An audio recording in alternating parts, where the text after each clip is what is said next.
Welcome back to the Happiness Studies, a channel where we help one another find happiness, live better lives, and become better people.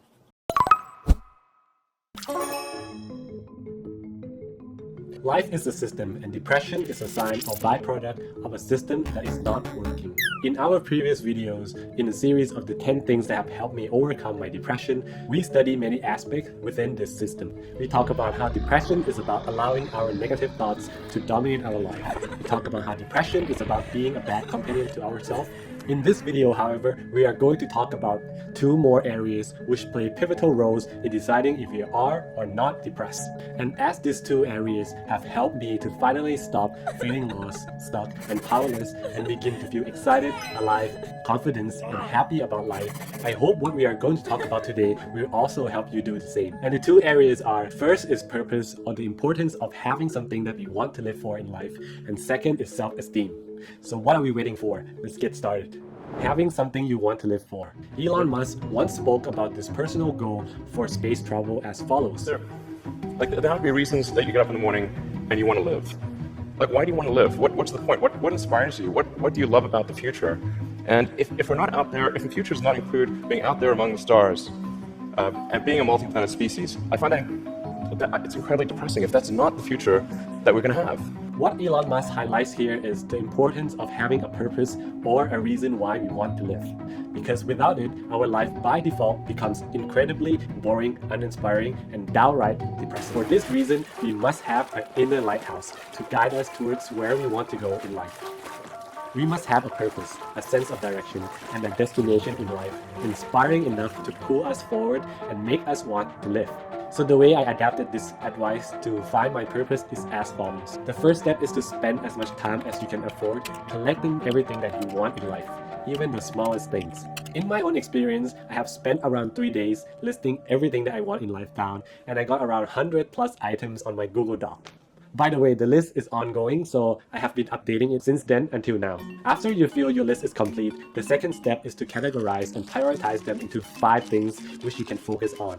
Remember, you can only keep the top 5. If your list is, if you have 1,000 things on your list, then you can only pick 5, and the rest go in the avoid at all costs list because those are distractions. Once you have thought long and hard about which 5 items that matter most to you, your third and last step is to try to incorporate them into your life as much as you can. The goal here is to make it obvious and ubiquitous. Look at these 5 items every chance you get. Look at it as soon as you wake up, before breakfast, after lunch, and before you go to bed, in the toilet. And when you are not feeling yourself, or when you are feeling down and discouraged, keep reminding yourself of these 5 things that matter most to you and let them pull you forward in life. Learn how to empower yourself. Depression originates from feeling or belief that we can't. We think to ourselves, regardless of what we do, we can't get what we want. We can't change the situation we are in. We can't avoid the bad things that are happening in our lives. And when we feel like we can't do anything to change the situation, and we don't do anything to improve the situation doesn't change. And we then feel even more stuck and powerless about life and our ability to change it. This self-fulfilling prophecy is the downward spiral that causes us to endlessly fall deeper and deeper into our depression. To break this pattern of thinking that we can't, what we must do is to prove to ourselves that we can. Here, let me share with you one powerful technique that has completely turned my depression around from feeling powerless to feeling confidence, and that technique is habit building. It is possible to change our life one small habit at a time. Our life is made of many habits put together. Each habit is like a thin thread that when binds and woven together forms the whole rope. And just like how it is possible to completely transform the whole rope by changing one thread at a time, we too can change our life one small habit at a time. When we succeed at changing one habit, we feel more confidence about our own ability to change the next. For this reason, our ability to change a habit therefore changes and influences our perception of what we believe we can or can't change about our life. Experts call this belief in yourself to change and affect the environment self-efficacy. So the opposite of the downward spiral, what habits building give you is the upward spiral. Habit building is what has turned my depression around. And let's quickly run down how it works in 2 simple steps. Step number 1, Create a habit trigger. What is a habit trigger? A habit trigger is a small habit that you do to initiate the desired habit that you wish to build. For example, if you want to exercise more, your habit trigger might be to put on your tracksuit. If you want to do 100 push-ups a day, your habit trigger might be to do 1 push-up. If you want to write a book, your habit trigger might be sitting at your desk and opening up the Word document. I know these sounds absolutely ridiculous. Why would our goal be sitting in front of a computer and opening a Word document if what we want is to finish writing a book? And how would putting on our tracksuits give us any exercise? Whoa. Hold up. Let me explain. Imagine if you want to build a habit of meditating 2 hours every day. How likely are you going to follow through after 3 months? I would say that's quite hard to follow through, especially when we are feeling depressed. This is precisely the point of a habit trigger. So let's say that our desired habit is to meditate for 20 minutes every day. Our trigger habit then should be meditating for 1 minute. Why? Because what we want more than the desired habit itself is consistency for doing the desired habits. Imagine if we were to close our eyes and sat comfortably in a position to meditate for 1 minute. What is stopping us from doing 2 or 5? If we are going to meditate for 1 minute, why not just continue and do 5 or 10? This is the same exact trick as putting on your running shoes and wearing your tracksuit. If you are already in your tracksuit, why not just go for a run? These seemingly small and insignificant habit triggers are everything to the success of habit building. Habits can be built overnight, and consistency is everything to transform actions into habit.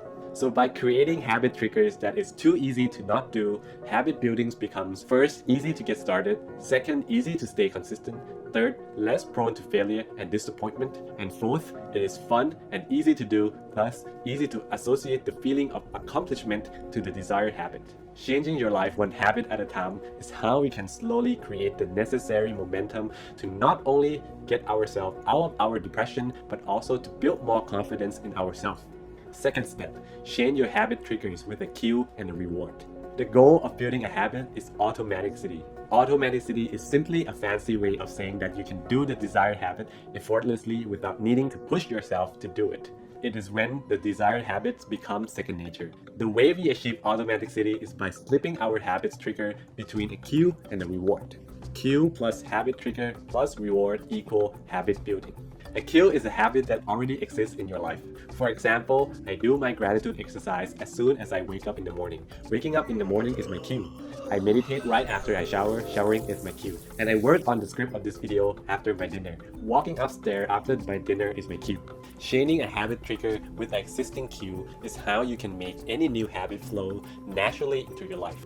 But getting a habit started is only half the story here. The other half is how to keep it going. Here what we need to do is to sandwich your habit triggers between the cue and the reward.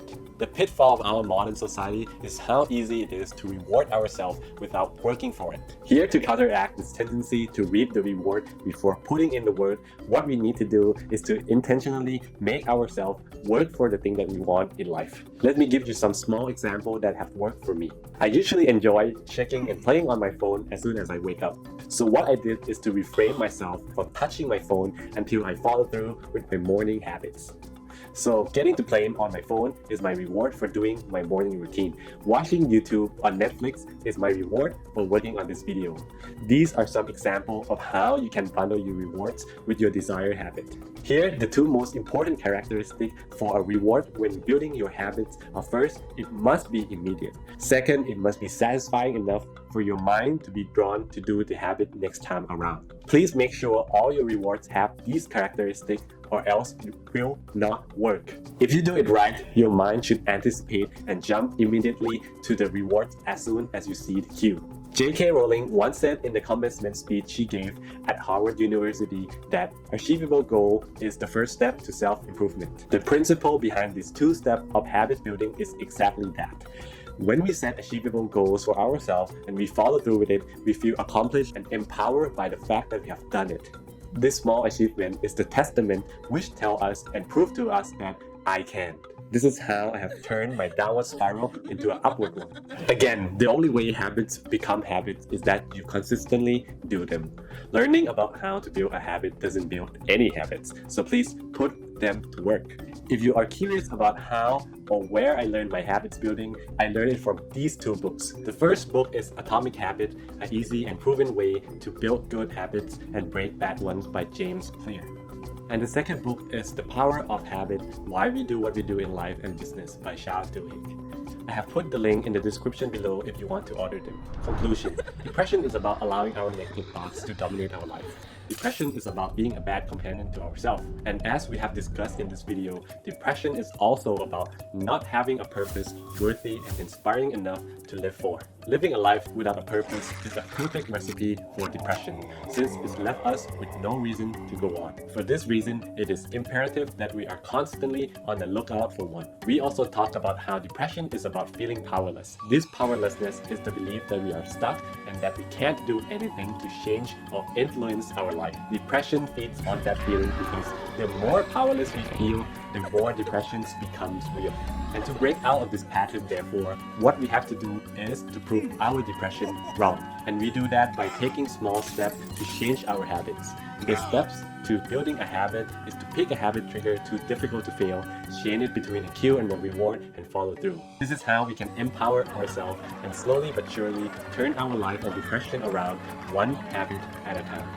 If you have found this series on how to deal with depression useful, please leave a like and subscribe to our channel, and I'll see you in the next episode.